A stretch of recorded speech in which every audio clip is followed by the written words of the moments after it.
Anytime the gaming community talks about Super Smash Bros., it's for one of three reasons. Someone smells bad, someone's creepy, or something happened with Nintendo. And shocker, one of those things happened today. A huge bombshell was dropped on us by Nintendo that might mean the end of the Smash scene as we know it. Think I'm being dramatic? You might want to keep listening. So today, it was announced that the night before Thanksgiving, Nintendo decided to cancel the Smash World Tour, the biggest Smash event of the year. Not just of the year, by the way, but of all time in terms of prize pool.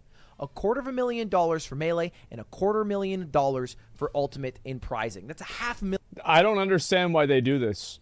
Like, I think that's really that's what's so weird about Nintendo doing this kind of stuff is. It's that, like, I can't understand why it's happening. Like, what is their goal? What are they trying to do? Like, why is this? Yeah, it's classic Nintendo. Yeah, but like, why though? Like, what is it? Well, like, what's the purpose in this? It doesn't make sense. $1 million tournament.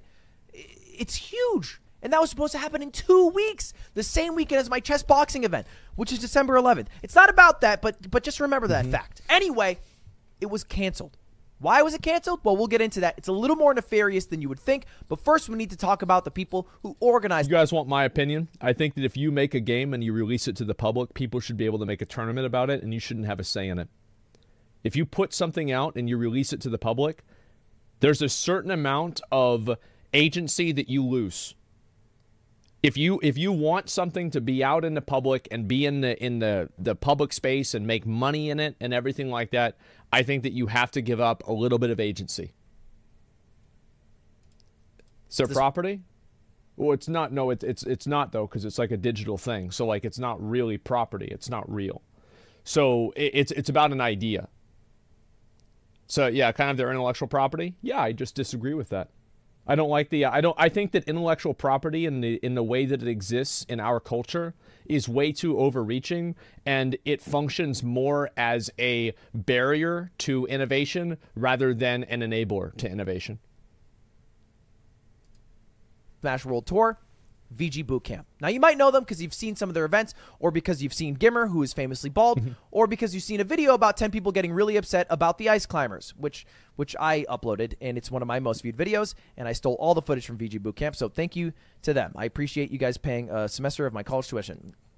Great. But they had a great idea. Now, the way Smash events usually work is it's a grassroots event. Someone in their college or their region wants to make an event. So they do, and people come to that event. And maybe it grows. And so year after year, it turns from a regional to a national to a worldwide phenomenon. Oh, that's normally how people love Smash. Like, Smash is probably one of the oldest esports. Go. But it's all disconnected. It's thankless jobs, and nobody really makes that much money out the end of it. What it's a surprise. All from passion. VG Bootcamp had an idea where we could run a connected circuit, a World Cup of sorts, where throughout the entire year, events will earn you points, and points will get you an invite to the final event, which is worth $250,000, and you can be the world champion of Melee or Ultimate. That's big money. At least that's the idea on the surface. And it worked really well. It happened this entire past year. There was a ton of events that were part of it, including an event I streamed on my channel, Phantom, and many, many others. And it was supposed to happen again in 2 weeks. Yeah, that was really the soon. idea before it got canceled. Not a bad idea. But I do think this will hurt Smash, because, like, why would you want to invest a lot of money into a tournament that could just be randomly shut down in one day? And you just have, like, you have no control over this. It's just like, oh, hey, yeah, by the way, the big event that you were going to do, it just can't happen now. Like, you can't make plans whenever that happens. Coincidentally, the month after the Smash World Tour was announced, there was another Circuit World Tour that was also announced, the Panda Cup.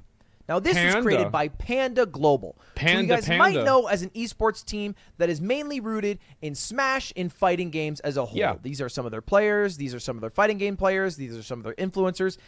And they got someone for chess.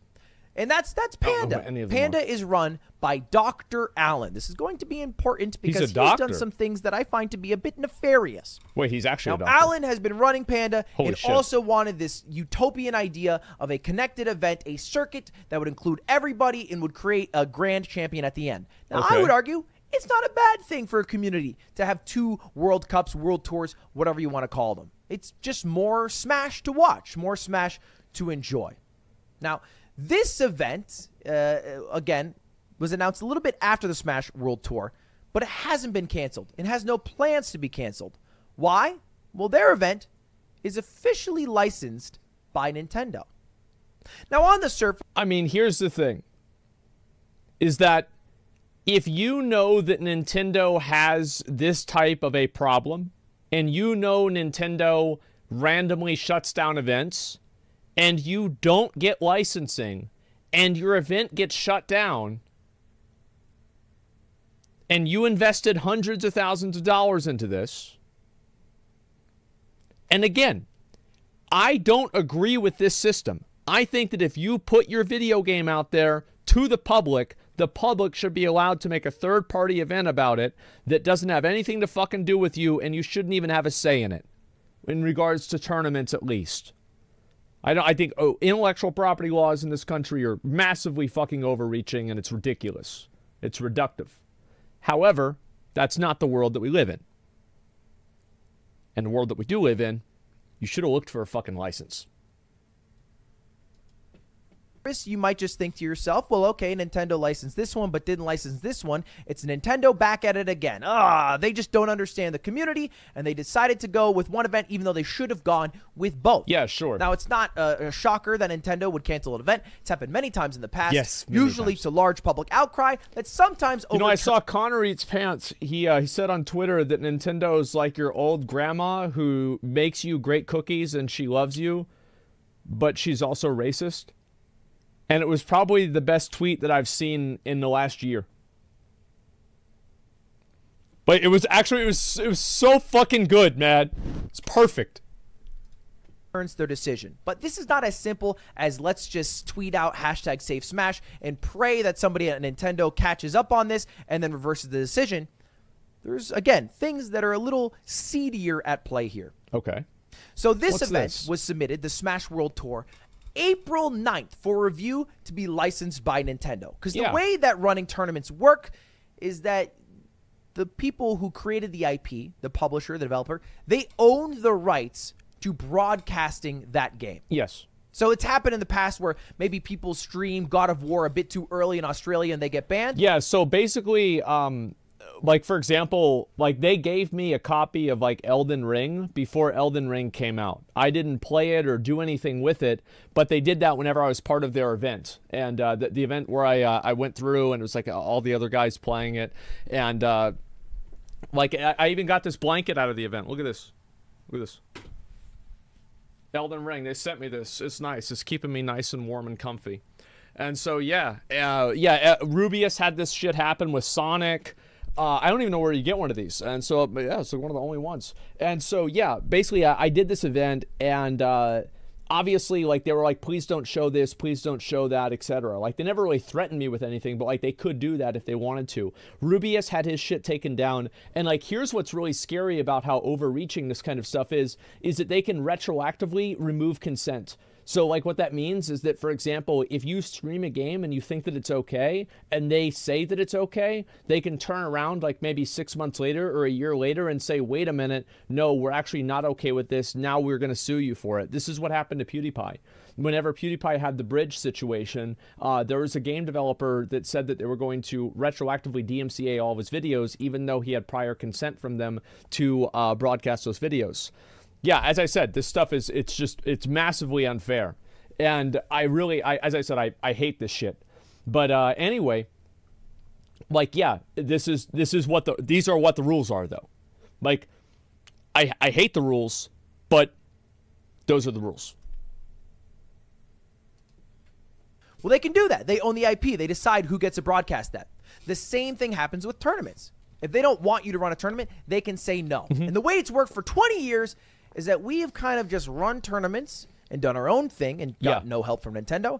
And Nintendo makes games and movies with Chris Pratt and does their own thing. And we don't mix. We don't mix. You don't approve our tournaments. You don't deny our tournaments. We just do our thing. You do your thing. But recently, Nintendo has been getting into the habit of approving events, licensing events, like the Panda Cup. Now, people were a little nervous about that because they thought, well, okay, maybe this is a bad thing because if they're licensing events, what will happen to the events that aren't licensed? Are those events going to suddenly get canceled? Just a minute. I think there might be a wasp up there.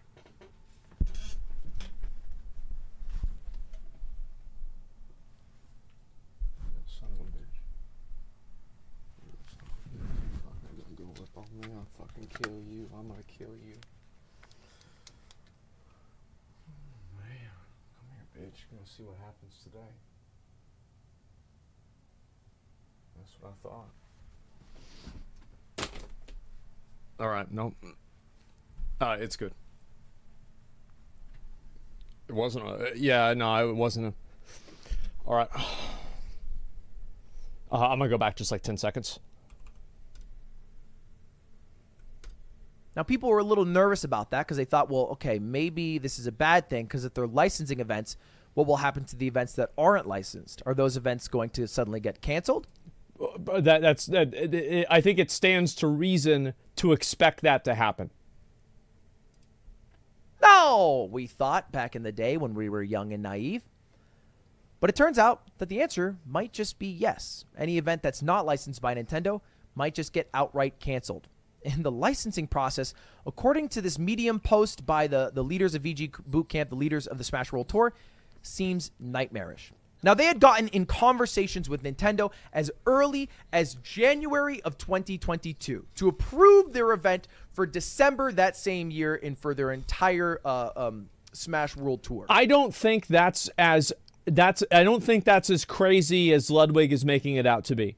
Because, like, I'm sure he knows this, right? He has his whole, like, what did he call, like, his production company? Is it Mogul Moves? I forgot actually what the name of it is, but Ludwig owns a production company. He knows that, like, in order to make an event like this, it takes a very, very long time. Now, I think he puts on great events, and he probably does them faster, but if you're doing a really, really big event like this, it makes sense that you're going to have to plan this kind of stuff out a year in advance, because you have to make sure you hit that licensing before you do anything else. Because if you don't have the licensing, you're effectively building a castle on sand. Off-brand, there you go. Yeah, that's Ludwig's production company. And they, you know, like they did XQC's Juice show, and they did other shows as well.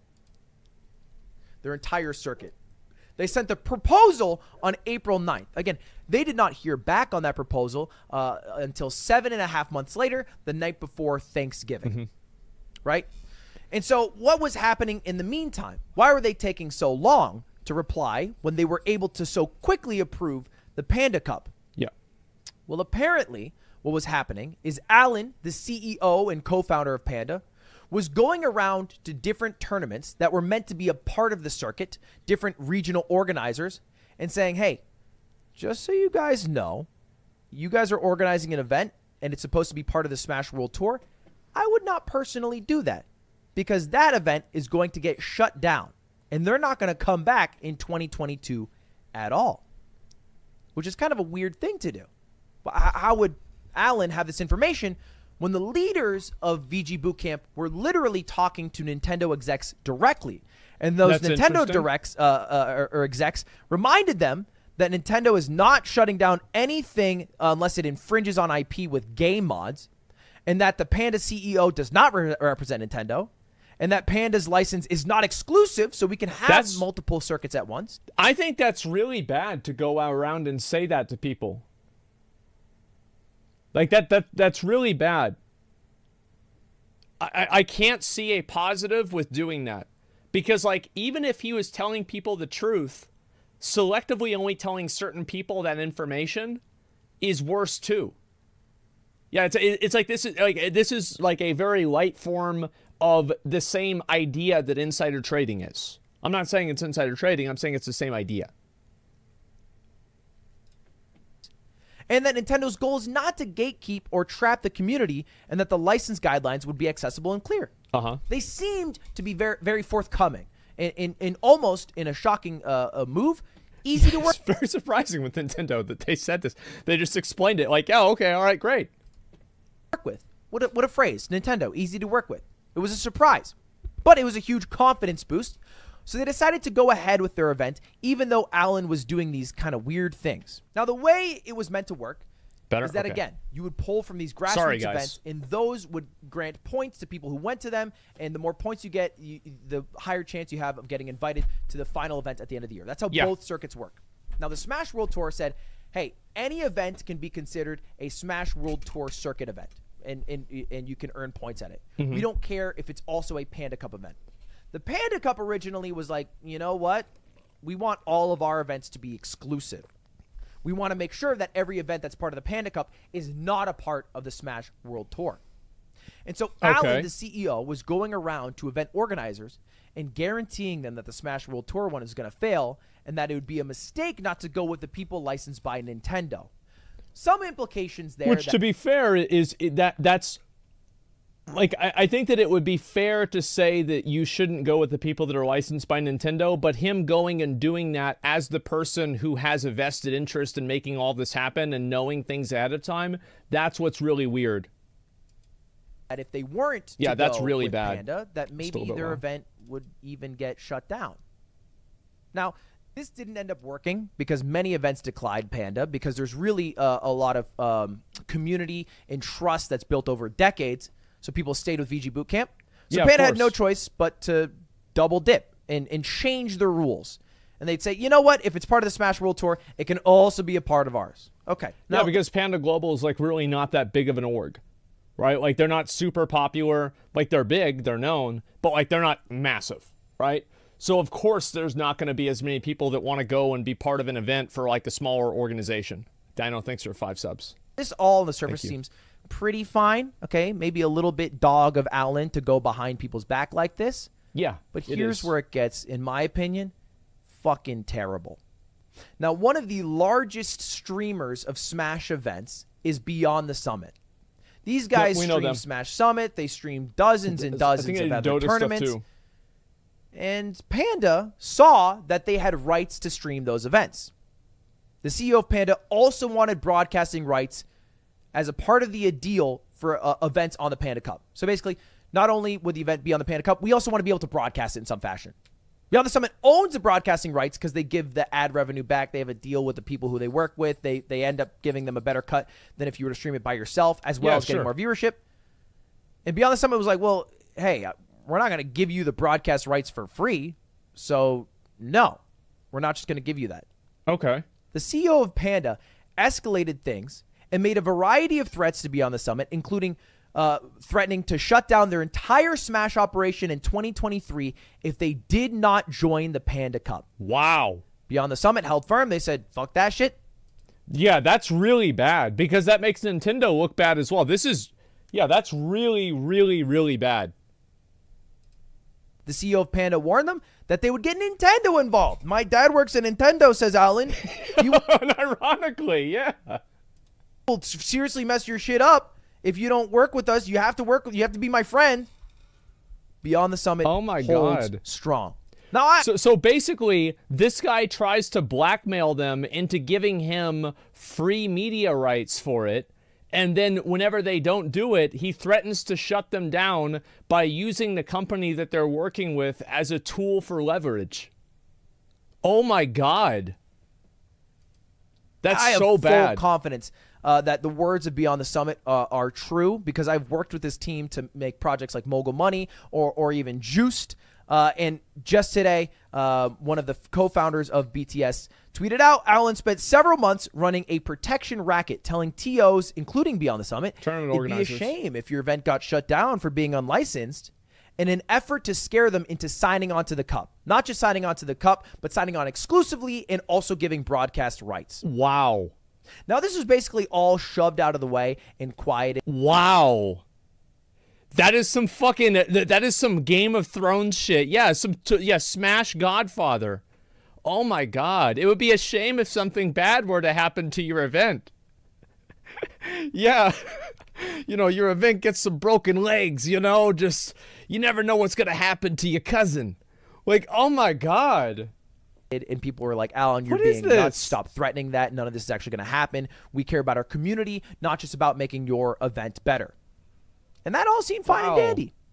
Until, of course, they decided the night before Thanksgiving to cancel the Smash World Tour.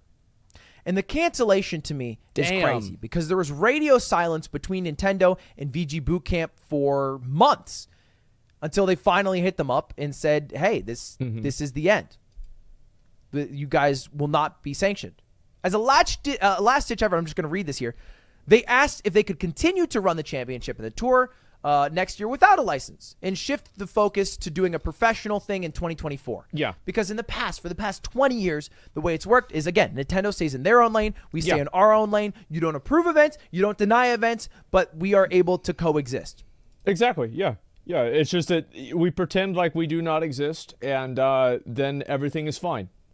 Don't ask, don't tell. Very simple. And the person at Nintendo directly told them those times are over.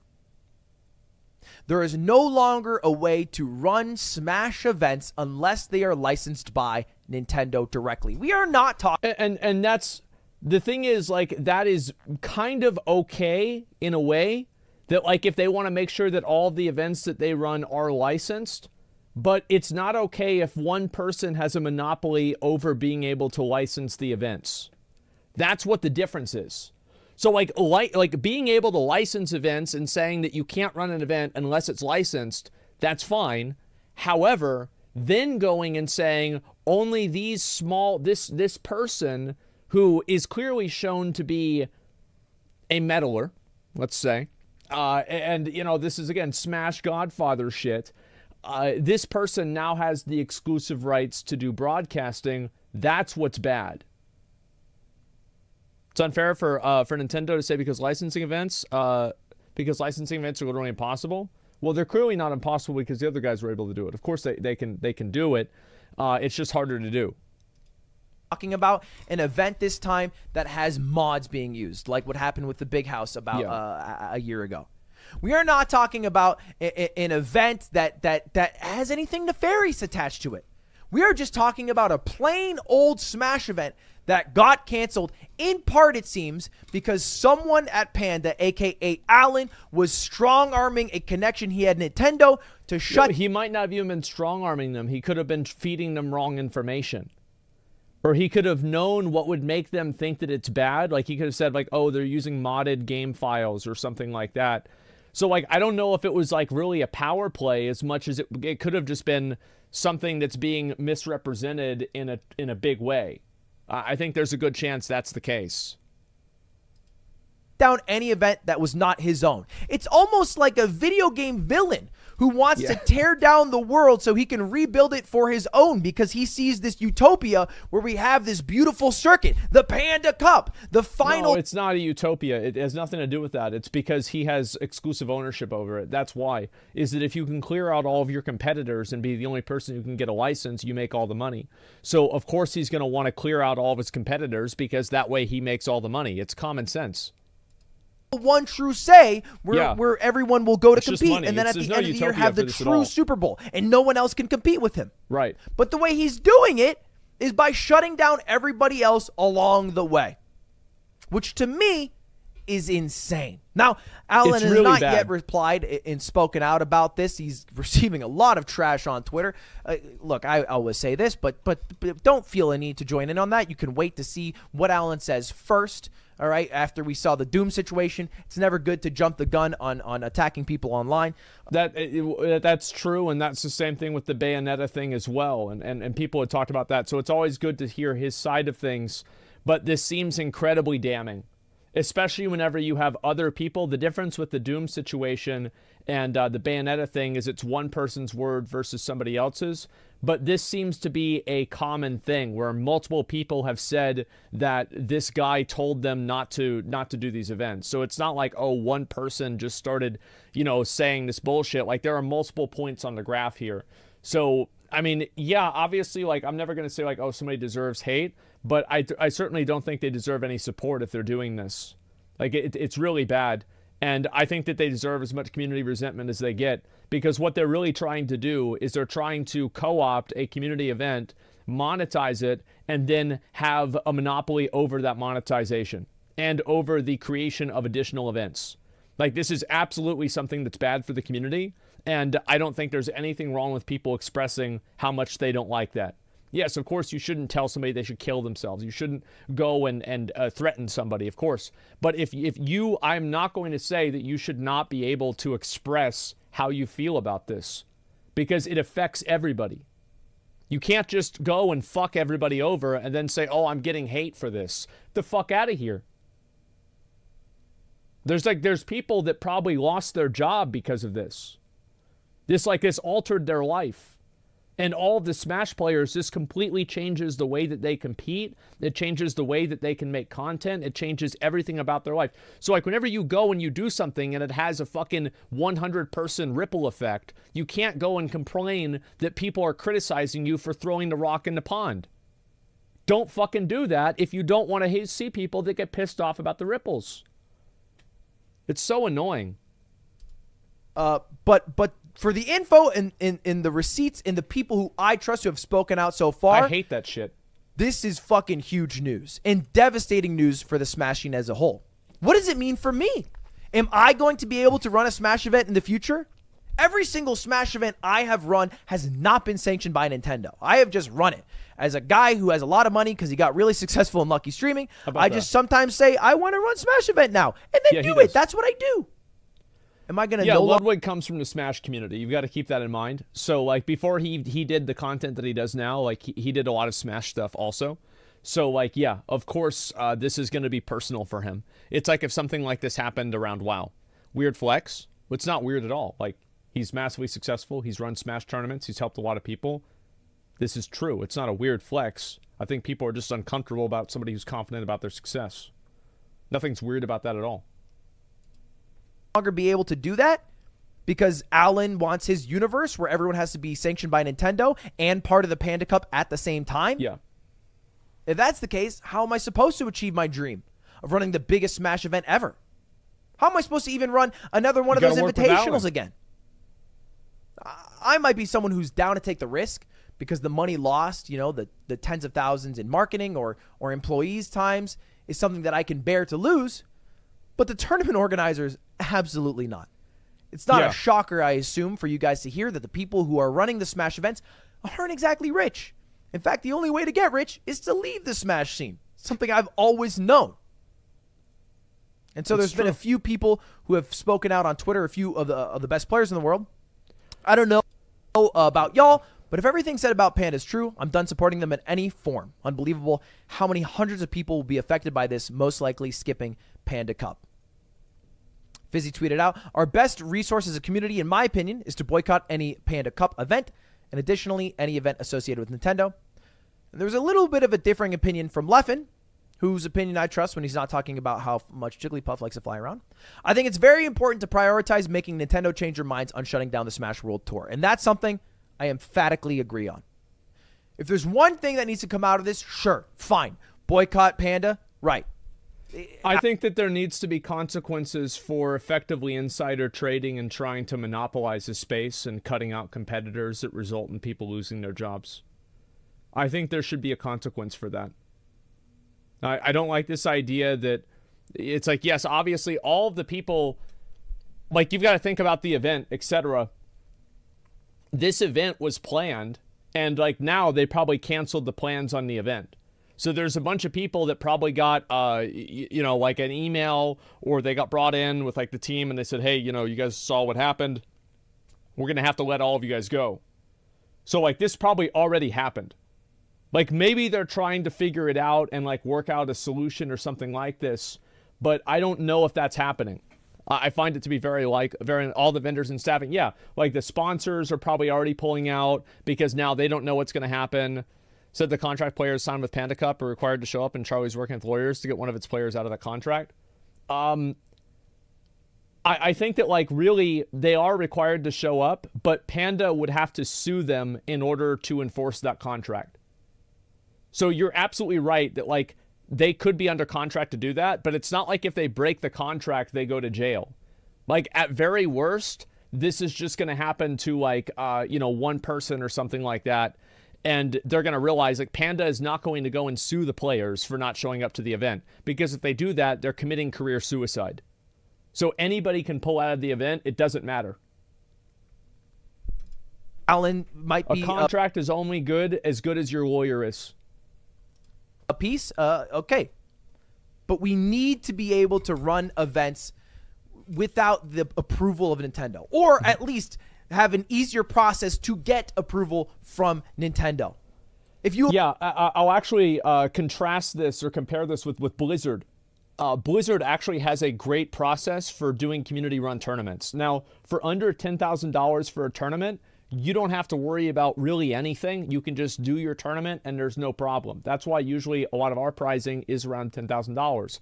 It's because that's the cap. Above that, it has to go through, like a separate, like, whole system. Because, like, I've run tournaments, like, I know this. So Nintendo actually has Blizzard has a relatively good system. It would be nicer if it was a little bit more, streamlined. But I think that the more that we work with them, the more that will be the case organically. Sounds fair, I guess. They gotta get taxed over 10K. I do think that it's probably some form of legal requirement, but I don't really know that. Apply for approval in April and you don't hear back until November, that's a problem. That's a problem. Yeah. I'll tell you what, my events usually are turned around and in about... also, like, I think that what the real problem is, too, is that Nintendo explicitly said, correct me if I'm wrong, Nintendo explicitly said that the Smash World Cup would not be canceled. Like, they explicitly said this was not going to happen. So, I think that's what the problem is right there. Clearly something changed. 6 weeks. So it Where wouldn't did they even say work. that? Let's see. We're at 15:11. Let me go back and check this real quick, because I want to make sure that I'm right about this. So I'm not saying something that's like not true. Nintendo reassured us that Nintendo is only looking to shut down IP infringement related to game mods, not the unlicensed Smash World Tour. So, all right. Is only is an exclusionary statement, not is also a very specific statement. Unlicensed Smash Tour is a very specific, it's used with capital letters. That means that it's a proper noun. So they're not talking about Smash World Tours. They're talking about the Smash World Tour. So the way you read this, abso-fucking-lutely, they were talking about Smash World Tour. Without a question. Even work 3 times, 4 times over. We definitely need Nintendo to at least let us stay in our lane. Let us do our thing. Let us create the events that the grassroots creators have been creating for 2 decades now. The Smash scene that hasn't died since 2001. Yeah, people love Smash. People love the competitive nature of it. True, they said they couldn't get a license out. If anything implied it's canceled due to lack of license. Well, they said that they're not trying to cancel it, right? Or they're not going to shut it down. I think that's really what I'm talking about. The reality is Nintendo can do whatever the hell they want. They aren't on anyone's timeline but their own. They own the game. Nobody is arguing whether they can or can't do this. Nobody is saying that they can't do this. Now, I am saying that I don't think they should be able to do this, but I'm not saying that they can't do it. Somebody can do something while at the same time other people can express their distaste in what is being done. Like, nobody's saying they can't do it. People are saying that we don't like that it's happening, and people are giving their feedback as fans of the game and fans of Nintendo for for me, 30 years. Ludwig probably, like, maybe, I don't know how old Ludwig is, but probably, about the same. Anyway, that's where we end now. Look, it never hurts to tweet out about this, to get some trends going. Yeah. To at least try to get in the ear of somebody at Nintendo. I don't know if it's true, but it was rumored that in 2013, when EVO, one of the largest fighting game tournaments of the year, announced that Melee would be a part of it, and Nintendo shut that down, the entire outpour of love from the Smash community and the outcry for bringing it back to the event was seen by the wife of one of the execs who work at Nintendo. I don't know if this is true, but it's a rumor. And that was enough to reverse the decision. So maybe that's enough right now. I think that there's a very high probability that the people that work higher up at Nintendo, many of them probably do not understand what's going on in the U.S. in the same way that we don't understand what's going on in Japan. I bet there's a lot of people, for example, at Blizzard that probably have no fucking idea what's going on in like other countries that are not native English speaking countries because they don't know what's happening. So like they're hearing everything through a game of telephone. So like whenever Alan tells one guy that they're using mods and then somebody else tells another guy that works with like the licensing team that there's mods being used, and then the other guy after that says they're using an unlicensed versions of the game, and then that turns around and it gets to the executive that only speaks fucking Japanese, and they're hearing that they're using unlicensed versions of the game to do tournaments now, somehow, like, I mean, because you see how this happens, right? Like it's easy to see how this happens. And I think that makes sense if that story turns out to be true, because, yeah, they probably don't understand what's happening because they don't speak English. They live in a completely different world. They're in a totally different culture, and it's not their job to understand what's happening in the English-speaking Smash community. Yeah, I think it's very fair if Nintendo is making these decisions under partial information. Now, obviously, that should be improved, and we can explain why we think it should be improved, and that's totally true. I very much agree with it. But I think this is reprehensible. This is horrible that this has happened. And I think the only person who is undeniably in fault is Alan from Panda Global. Without a question. Like this, without a question. Like this is just, it's completely indefensible. So in other words, broken telephone? Yeah. There's a whole ass entity that handles Nintendo in America. Yeah, I know that, but I bet the Japanese branch of Nintendo probably has the overall say. So if he's able to communicate directly with them, he can override what happens with Nintendo of America. That's kind of what I'm guessing. I don't know, but all I'm saying is I'm trying to like invent something in my mind that kind of makes sense for how these things can happen.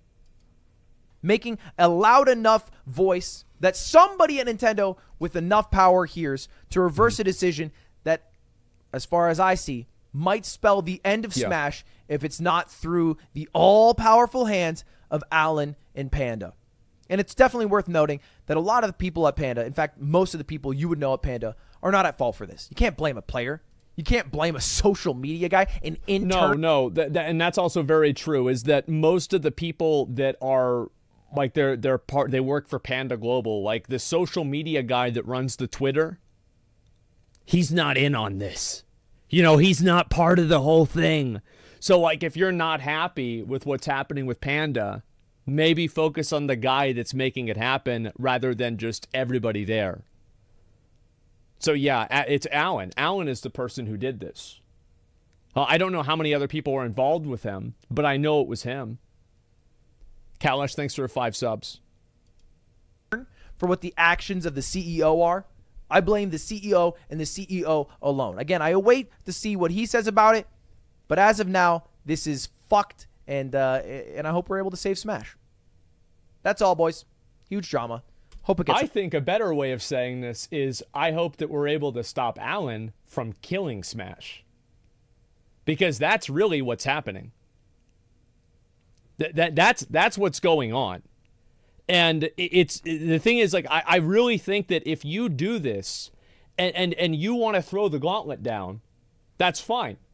But you throw the gauntlet down and you're in the fucking arena. And if you're going in and you're trying to fucking shut down your competition through some weird connection that you have, through some form of insider trading that is also simultaneously coercion, and then shut down competitors and monopolize it. And XQC watching? What up? Is he watching me react to Ludwig, react to what happened to Smash? Hey. And so anyway, yeah, this is, it's fucking awful. I hate this shit, man. Let's quit Smash and play Halo instead. Yeah, I mean, I think that the guy should be, if I was a Smash player, I would never want to play in another one of his tournaments ever again. Because this guy doesn't give a fuck about you. He doesn't care about you at all. And the odds are you will make less money if he has a monopoly over the entire tournament circuit. So, like, this is bad for every single player. Kenny, thanks for 5 subs. Appreciate that. Almost all top players are dropping out of Panda Cup already. Good. They all should. They all should. Same with sponsors, etc. Like, anytime that, like, I hope that they get a sponsor for this, people talk about it, and they let them know what happened. Because this is disgusting. This is really, really bad. There's Legalese response to Kotaku on the subject. Let's see about that. Give me 1 second. So where's the Kotaku update about this? Because if there is, I'd actually like to read this. Like, very few things do this. This actually makes me mad. This really makes me mad because this is somebody who is, they're taking a community event and they're taking it, they're stealing it, and then they're saying it's mine now and I'm gonna make all the money. This is really, really, really bad. So let's go over right now. I'm gonna look this up. Kotaku, Smash World Tour. Okay, yeah, I mean it's right there. Rima, thanks for the 5 subs. I appreciate that. Let me look at this. Nintendo shuts down. Is this the video right here? Or sorry, not video, the article? Because I want to make sure that I fully cover this. I'm very opinionated about this subject. This is extremely upsetting to me. Yes? Okay. Okay. As a Smash World Tour team says, 2022 alone, we connected over. And I know, obviously, like, we're going to get into some games and everything. I'm probably going to watch maybe one video. I'm just going to watch the Bellier Gearing video. And then I want to play the game. I don't want to spend too much time goofing on this. 2023 Smash World Tour planned to have a prize pool of over 350,000. That's insane. So, like, I hope, like, this is the argument that I'm going to have for any Smash player that ever thinks about this. Is that this person just cost you the potential of $350,000. Or whatever your slice of that pie would be. He cost you that money. Like, now you were going to make that money. Now you're not. It's that simple. Yeah, I'll zoom in so you guys can read better. Sorry about all this. I can't move these over to the other side. Apologies. It's all toast, though, because organizers now say, without any warning, we received legal notice the night before Thanksgiving. Nintendo, we can no longer operate. While Nintendo has yet to comment. Okay.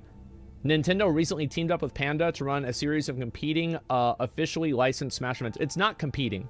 See, that's the worst part. Is that if it was competing, it would be fine. But they're not competing. They're using the licensing and the legal power that they have to create a monopoly.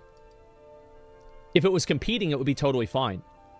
But the truth is that what was happening is that they weren't getting the engagement they wanted, and then they use Nintendo to strong-arm them to make it to where now they are competing.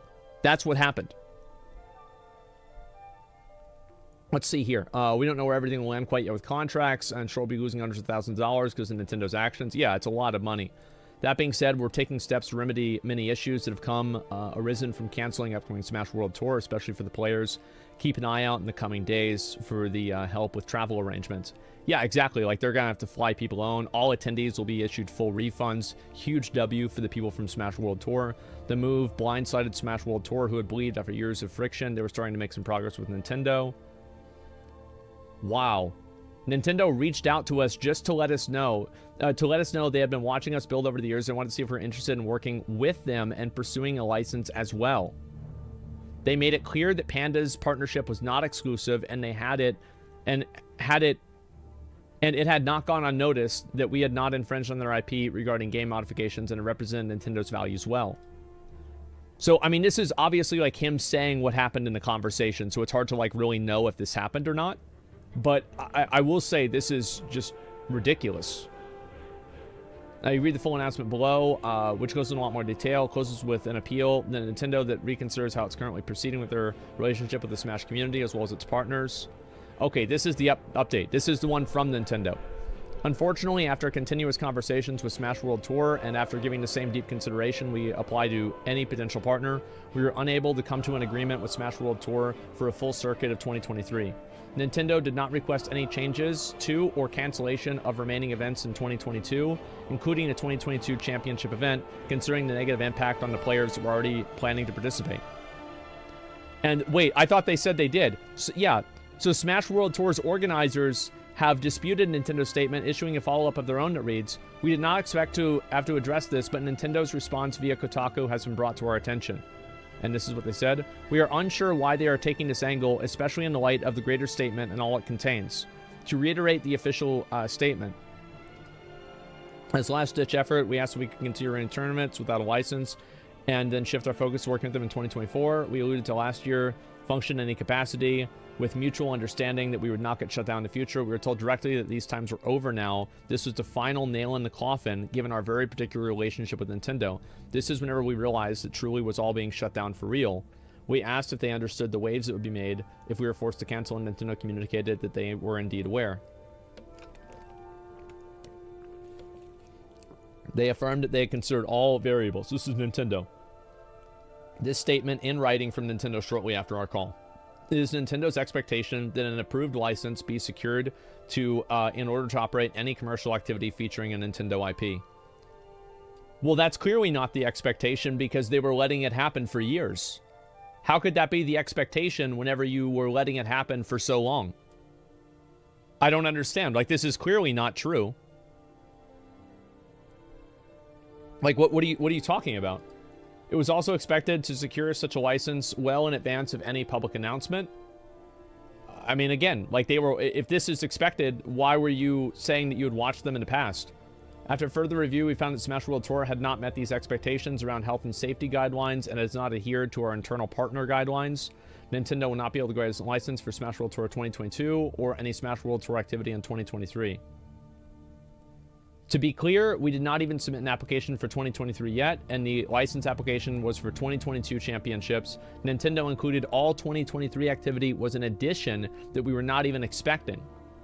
In our call that accompanied the statement, we were asked multiple times if we were able to continue to operate without a license, as we had in years, with the same unofficial understanding as Nintendo. We were told point blank that those times were over, and they followed up with a call with their statement in writing, again confirming both 22 championships in 2023 are in the exact same boat.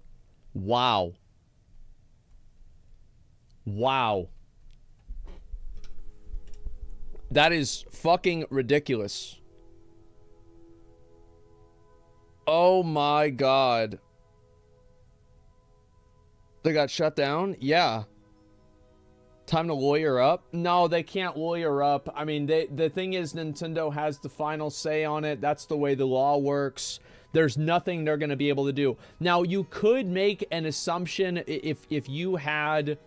You could maybe say that because they implied that it would be okay, and this was official communication from the company, that implying that it would be okay would be a verbal agreement, and then rescinding that verbal agreement could be something bad.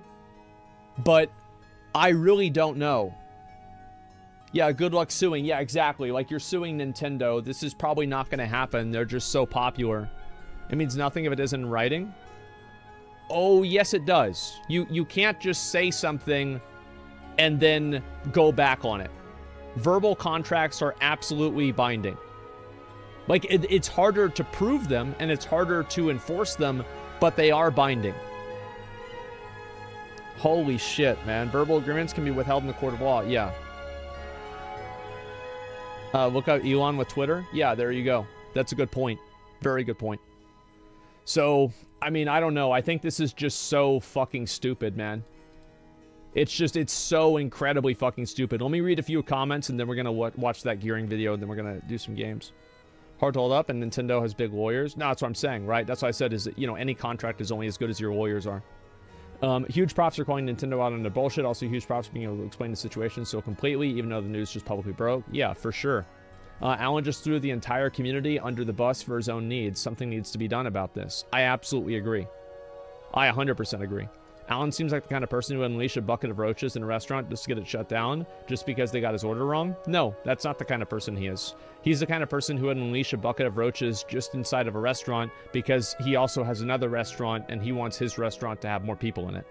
That's the kind of person he is. It's totally different.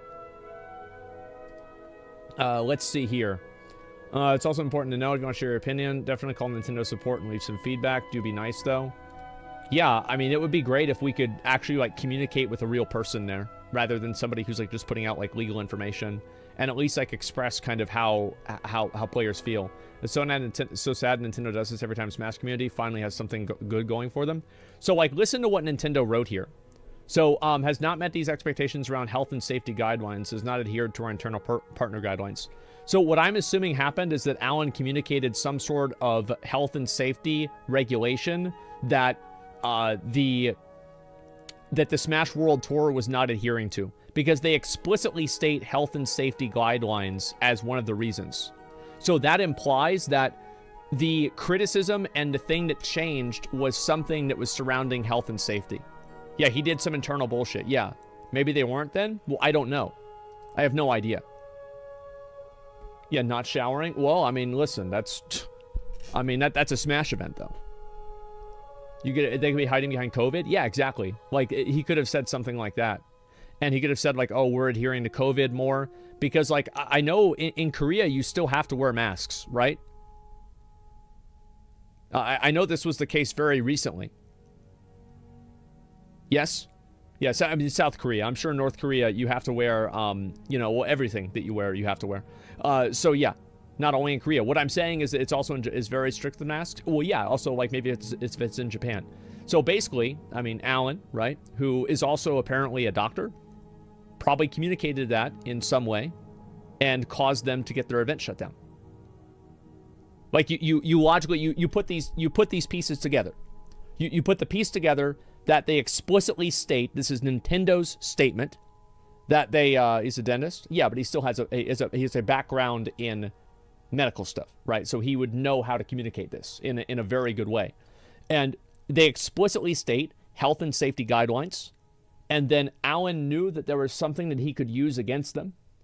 And what is his area of expertise is medical. I think it's very easy to assume, which again, this is an assumption, that Alan communicated or misrepresented, I don't know which one, some form of health and safety guideline that is missing with the Smash World Tour. That would be my first expectation. You see what I'm saying? Yeah, it's possible. And that's really what I'm trying to get at, is it's possible. No mask requirement, probably? Yeah, something like that. Players sit face to face. Do you think the frogs are gay too? No, but I mean, sometimes things turn out to be true. So this piece of shit fed them wrong information. He could have also represented information disproportionately. There are, like, I don't know if he said A and B was true, but he could have said A whenever it was, you know, capital A whenever it was undercase A. Or he could have said it in cursive. You know kind of what I mean? It's like you're representing it in a way that makes it look bad, but is still technically true. So, yeah, I think that's probably what happened. You put all the pieces together. That's my best guess. And again, this is a guess. I don't know if this is true, but is what I'm saying making sense?